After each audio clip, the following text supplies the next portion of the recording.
Hey guys, happy Thursday. Last video for the week. You'll remember that tomorrow I'm going to give you time to work on finishing up your projects, making sure that you're all set to turn it in on Monday. Monday will be organized basically the same way, so you guys can be in contact with one another and making sure that you get the work done that you need to get done so you can turn in that project and have a great start to the quarter academically. This will be our last day on the sort of science side of the Enlightenment. Remember, we've been laying the groundwork here for those who are going to be doing thinking more politically and economically, and even judicial questions will rise up in the Enlightenment. And so the scientific revolution feeds into that as people try to kind of apply the way that scientists think to the humanities. And so we have just one more day that we need to talk about here, and we'll try to make quick work of it. One of the things that's important about today is we're going to start talking about some of the female contributions to the scientific revolution. Unfortunately, there's still going to be limitations placed on females, and you won't see the biggest contributions by women to the field of science until late 19th century and into the 20th century, all because of these artificial limitations that have been placed on them. But there are a couple of names that are noteworthy.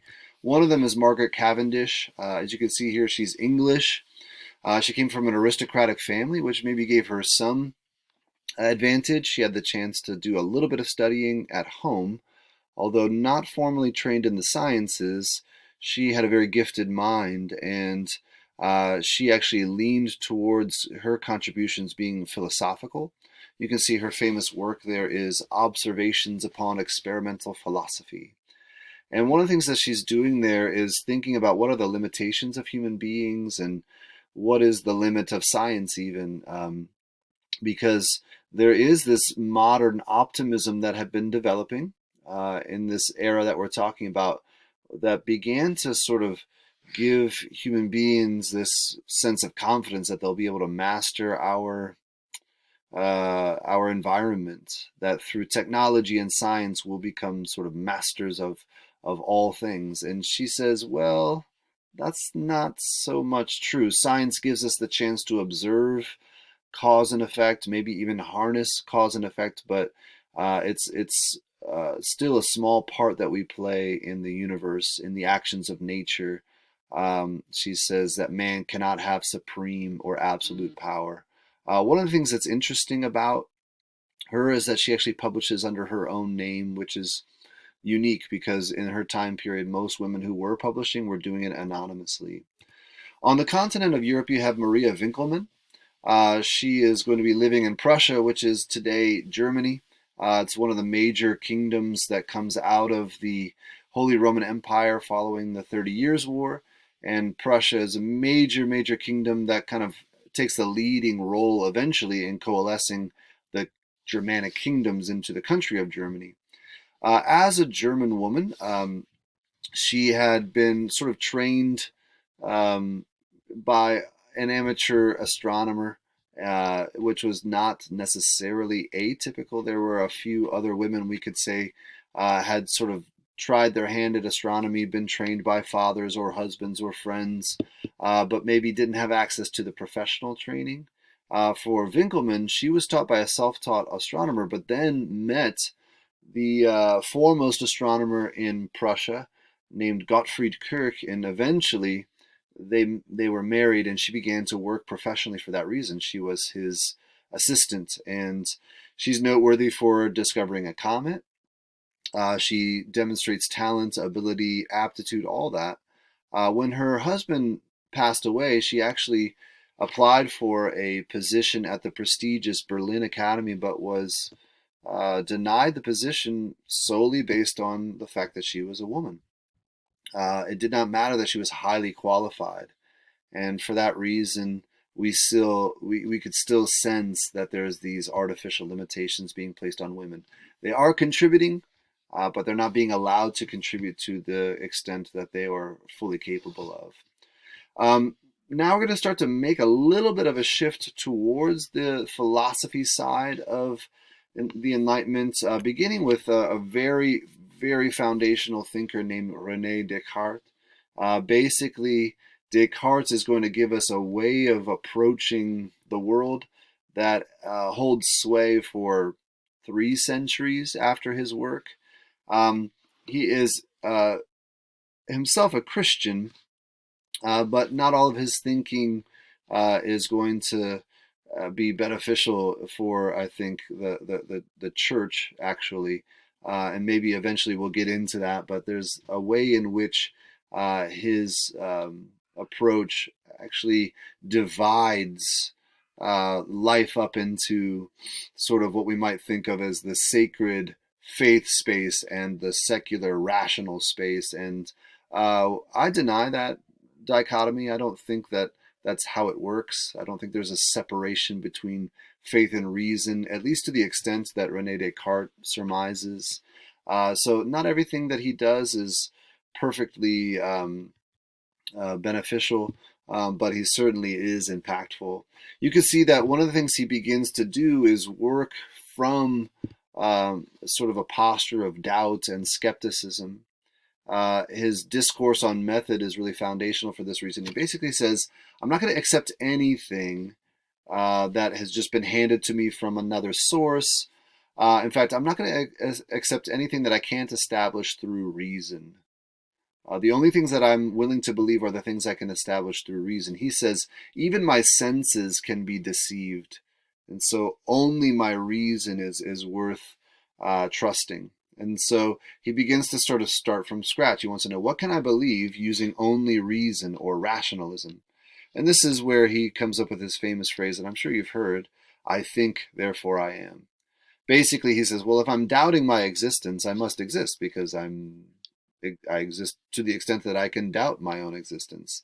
He can establish his own existence. Now, it actually becomes a far cry more difficult to establish other people's existence using his particular method. There are any number of kinds of reasons to be skeptical of the world around you according to Descartes' method, including, for him, he says, I don't know I can be sure that it's not a demon that's sort of messing with me or deceiving me. These senses of mine are easily deceived. So he has that first principle, but it's hard to work out from there. One thing he does think he can establish, though, is this idea that the mind is not just material, because while the body and the senses can be deceived, the mind is trustworthy. So he says they must be made of different substances. For him, then, the end that he arrives at is that reason is the chief source of knowledge. And certainly you can see the vestiges of that these days. People still think that way. They say, well, you just believe that because your parents told you to believe that. You should establish only things through reason. Only science is trustworthy. And that leads to a perspective in the 20th century and 21st century that's called scientism, which is the belief that only science is trustworthy and all other ways of establishing truth or understanding are faulty. That is, I think, a damaging viewpoint to humanity, and it is maybe one that people are starting to realize is damaging, but you can trace it all the way back to Descartes. One more person that we need to think about, who is himself actually a philosopher and not a scientist, is Francis Bacon. And I'm sure you've actually heard his name before. He's an English philosopher, and you know that he is actually credited with sort of formulating the scientific method. Now, of course, science had been happening already. People have been doing science, but he kind of coalesces the manner in which science is done into this scientific method. Now, his hope was that this would benefit all walks of life, industry, agriculture, trade, that they would be able to refine things and arrive at the best possible method for any one endeavor.